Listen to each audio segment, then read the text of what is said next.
Welcome to Suman TV. ప్రస్తుతం మనతో ఉన్నారు బ్యాంకింగ్ రంగ నిపుణులు రామ్మోహన్ నమిలే గారు. మా సార్ని అడిగి post office senior citizen saving scheme గురించి డీటెయిల్స్ తెలుసుకుందాం. నమస్తే సార్. నమస్తే అమ్మా. సార్, సీనియర్ సిటిజన్స్ ఈ పోస్ట్ ఆఫీస్లో మనం గతంలో ఒక వీడియో మాట్లాడుకున్నాం, మహిళల గురించి పోస్ట్ ఆఫీస్ ఎలాంటి స్కీమ్స్ ఉంటాయని. మరి సీనియర్ సిటిజన్స్ వాళ్ళు ఫైనల్ స్టేజ్ వచ్చే వరకు ఎవరి మీద ఆధారపడకుండా ఉండాలని చెప్పి వాళ్ళ కష్టపడిన డబ్బులు ఏదైతే ఉన్నాయో అవన్నీ కూడా ఒక మంచిగా పెట్టుబడి పెట్టుకోవాలని ఆలోచిస్తారు. సో అలాంటి వాళ్ళ కోసం పోస్ట్ ఆఫీస్లో ఉన్నటువంటి సీనియర్ సిటిజన్ సేవింగ్ స్కీమ్ ఎలా ఉపయోగపడుతుంది, దాని ఇంట్రెస్ట్ రేట్స్ ఎలా ఉంటాయి, దాని బెనిఫిట్స్ ఎలా ఉంటాయి, ఎలా విత్డ్రా చేసుకోవచ్చు, ఎంత అమౌంట్ పెట్టాలి, ఇవన్నీ కూడా డీటెయిల్గా సార్. ముకుందా జ్యువెలర్స్ తెలంగాణలో మొట్టమొదటి ఫ్యాక్టరీ అవుట్లెట్ మన కొత్తపేటలో ఫిబ్రవరి 14న గొప్ప శుభారంభం. ఫినాన్షియల్ ఇండిపెండెన్సీ, మనకి కొన్ని స్వాతంత్ర్యాలు ఉన్నాయి. వాక్ స్వాతంత్ర్యం, రచనా స్వాతంత్ర్యం, ఇవన్నీ ఉన్నాయి. అవి లేకపోతే దానికోసం అని హ్యూమన్ రైట్స్ ప్రొటెస్ట్ చేస్తుంటారు కూడా. వాక్ స్వాతంత్ర్యం పోయింది, emergency, all those things are there. కానీ ఆర్థిక స్వాతంత్ర్యం మనకుందా అంటే అది వేరే వాళ్ళు ఇచ్చేది కాదు, మనకి మనం కల్పించుకోవాలి. This is one thing. Senior citizen, మనది నేషనల్ లాంగ్వేజ్ హిందీ కనుక చాలా హిందీలో మన గవర్నమెంట్ పదాలు కూడా హిందీలో ఉంటాయి. వరిష్ఠ నాగరిక్ 60 ఏళ్ళు దాటితే, 80 ఏళ్ళు దాటితే వెరీ సీనియర్ సిటిజన్, అతి వరిష్ఠ నాగరిక్.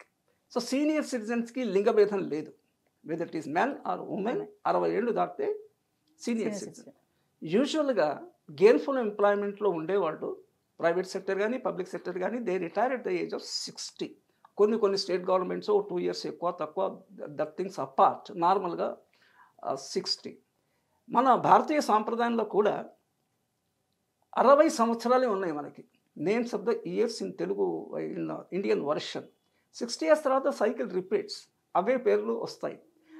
ఎందుకు అనే దాన్ని మనం కొంచెం కామన్ సెన్స్ తోటి ఆలోచిస్తే, అంటే అన్ని సంవత్సరాలు ఈ 60 సంవత్సరాలలో పుట్టినప్పటి నుంచి కనుక జీవిస్తే కనుక అది successful life. If you are one person is alive at the age of 60.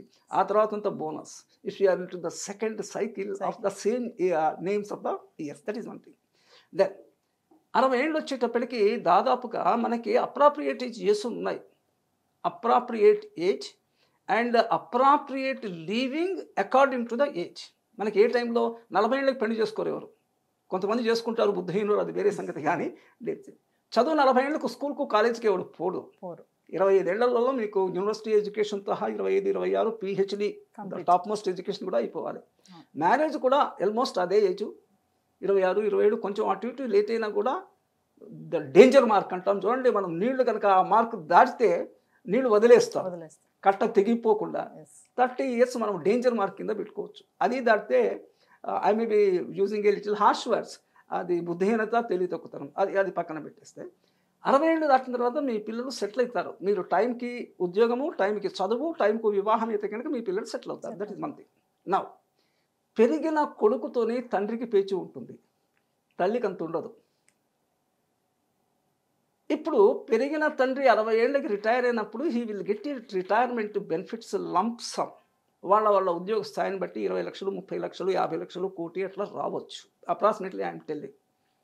ఇన్ని డబ్బులు వచ్చాయని చెప్తే పిల్లలు అడగొచ్చు, ఇవ్వకపోతే పేచి, ఇస్తే బాధ.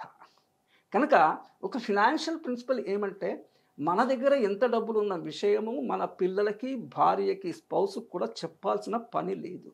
అంటే వాళ్ళ దగ్గర ఏదో దాస్తున్నామని కాదు. We are not revealing. There is a difference between hiding and not revealing.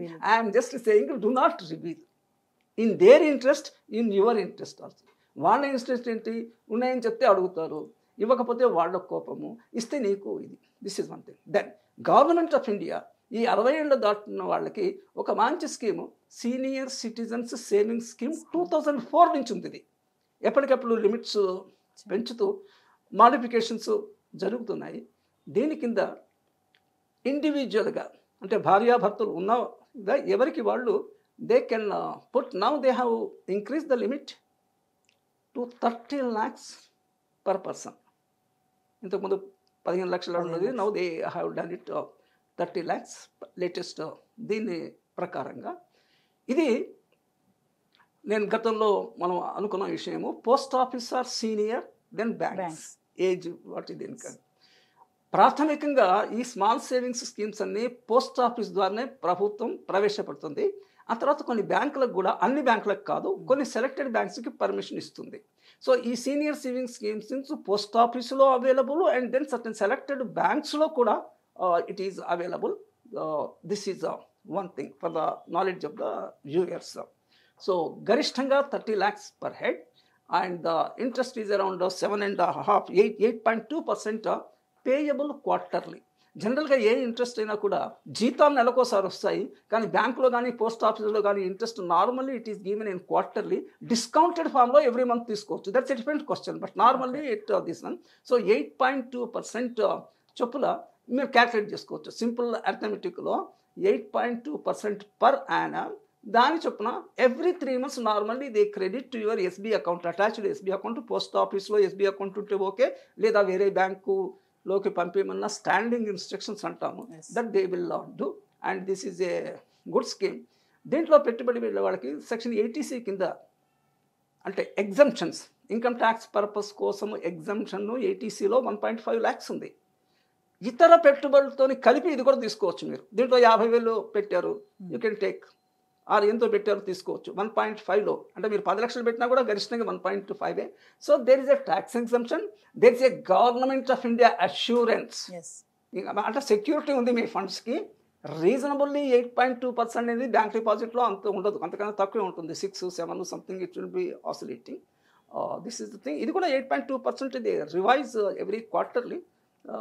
That apart, అంటే ఒకసారి సెట్ అయింది it will continue like that, almost అదే ఆర్డర్లో ఉంటుంది. So it's a very welcome investment for any senior person. వాళ్ళకి ఆర్థిక స్వాతంత్ర్యం they feel అమ్మా. సార్, కమింగ్ టు విఆర్ఎస్, ఇప్పుడు వాలంటీర్ రిటైర్మెంట్ స్కీమ్ తీసుకున్న వాళ్ళకి ఏమన్నా యూజెస్ ఉన్నాయి సార్ దీంట్లో?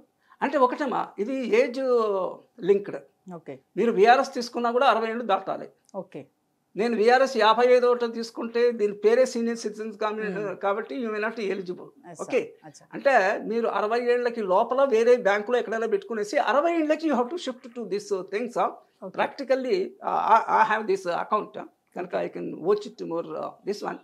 బ్యాంక్ డిపాజిట్లో 5 లక్షల వరకే ఇన్సూరెన్స్ ఉందమ్మా, బ్యాంక్ ఒకవేళ దివాలా తీస్తే. కానీ ఇది గవర్నమెంట్ స్కీమ్ కాబట్టి పోస్ట్ ఆఫీసు దివాలా తీసిన, బ్యాంకు దివాలా తీసిన ఈ సీనియర్ సిటిజన్స్కి the assurance is by government of India. మనకు అంతకన్నా కావాల్సింది ఏముంది, పైగా ఓల్డ్ ఏజ్లో ఎక్కువ భద్రత.